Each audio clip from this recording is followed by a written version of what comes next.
I was pushed away from my own microphone as I took a deep breath to thank the investors, and the cold fingers of the security guard touched my elbow, as if I were a stranger in my own home, and the spotlights turned into a spotlight of shame, and the audience, which had been applauding a moment earlier, froze, waiting for the explanation that I had no right not to give.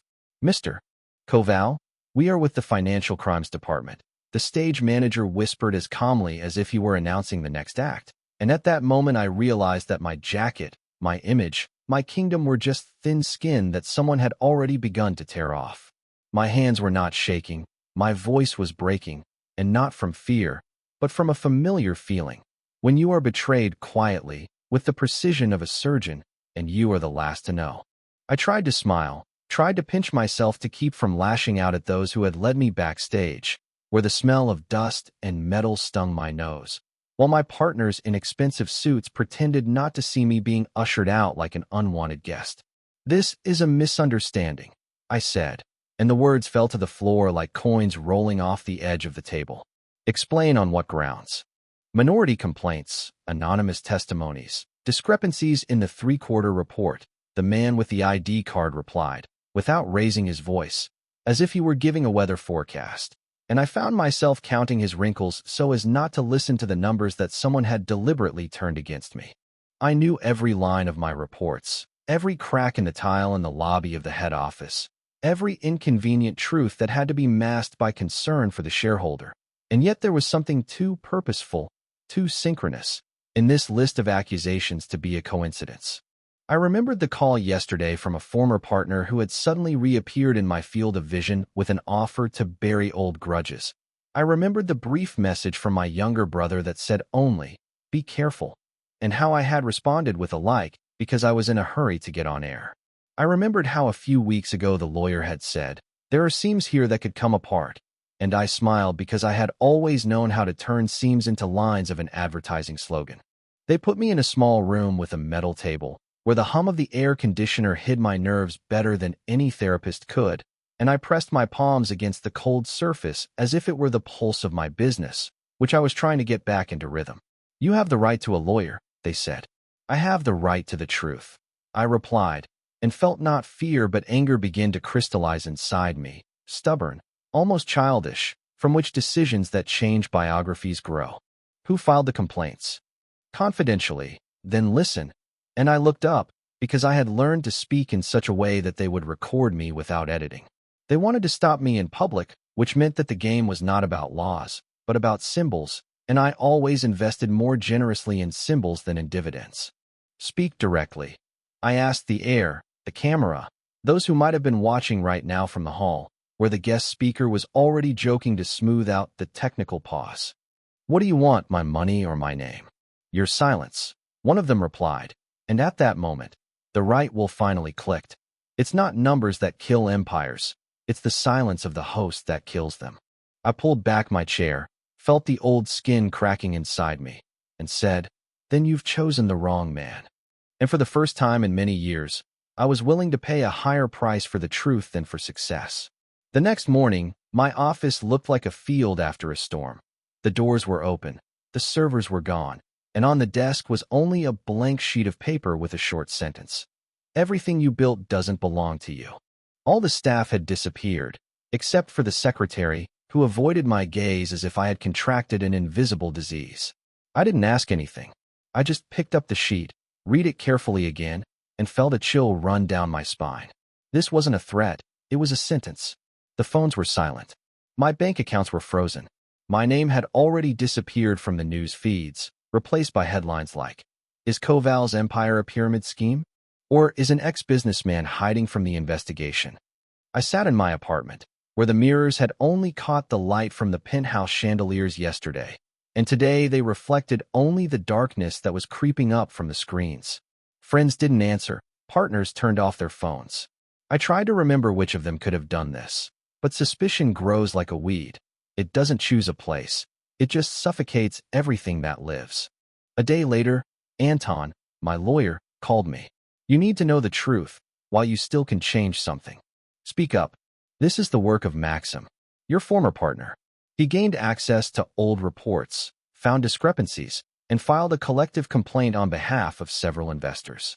And most importantly, he has copies of the documents with your signature. I laughed. Not loudly, quietly, bitterly. He knows that those documents are forged. I replied, but no one will hear that anymore. Anton was silent. Then he quietly added, there's one more thing. Your company was bought out.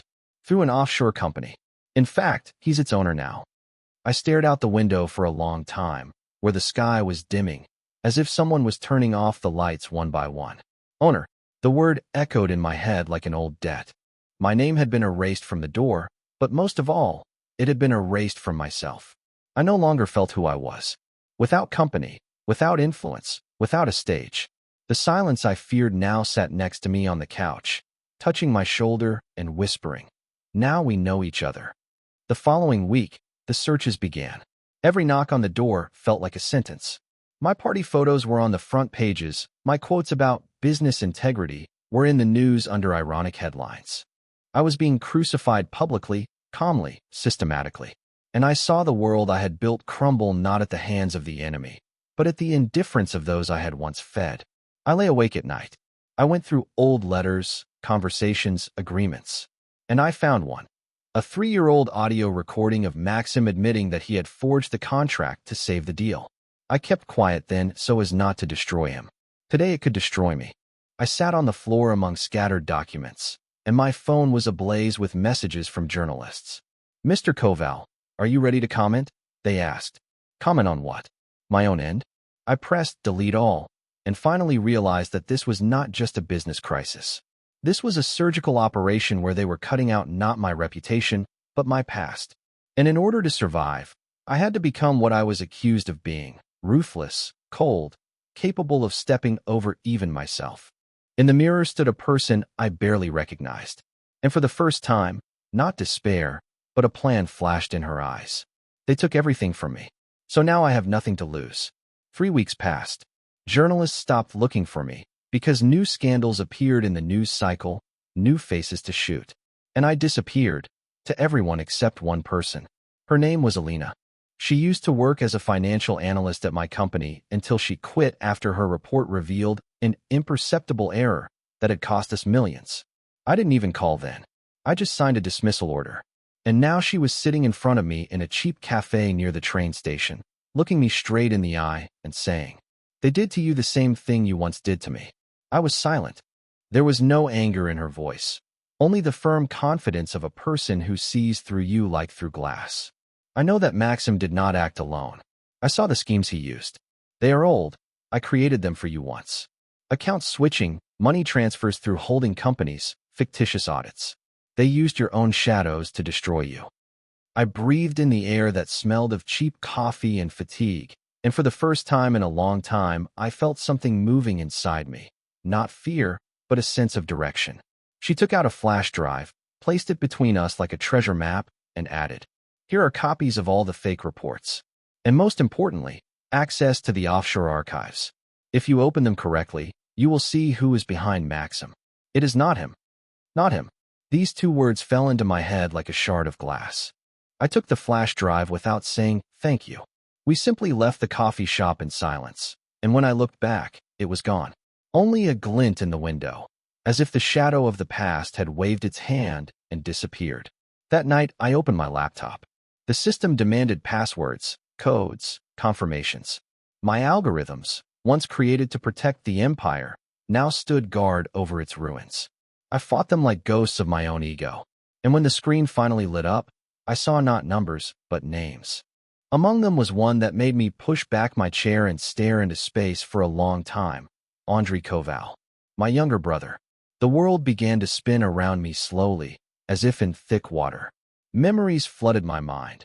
How he had once stood next to me at the opening of the first office. How he had said, "I'm proud of you, brother." How he had later asked to be given more authority, and I had replied that it was too early.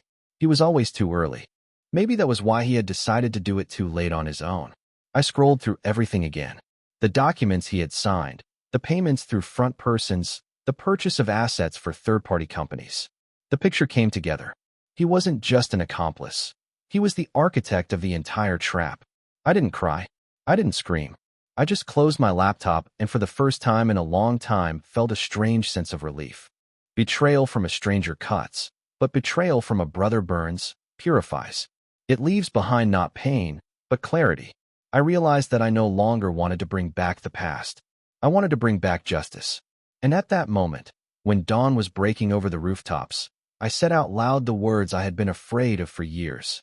Okay, Andre, if this is a game, let's play. But now by my rules. The flash drive flashed in my palm like a weapon. And for the first time, I felt that I had more than just a chance. I had a mission. I found him in the same penthouse where we had once celebrated our first million. The evening city was lit up with thousands of lights, and in the windows of his office was my reflection, distorted but recognizable. Andre was sitting in a chair with his back to me, holding a glass of wine and talking into the phone. Yes, everything is going according to plan. No, he will not be able to appear in public again, he said calmly, even with a certain satisfaction. I did not interrupt. I waited until he hung up the phone, and only then said quietly, "So this is what my obituary sounds like." He shuddered, slowly turned around. His eyes, the same ones, mine, stopped for a moment. We were silent, and this silence was louder than any gunshots. "I knew you would come," he said finally.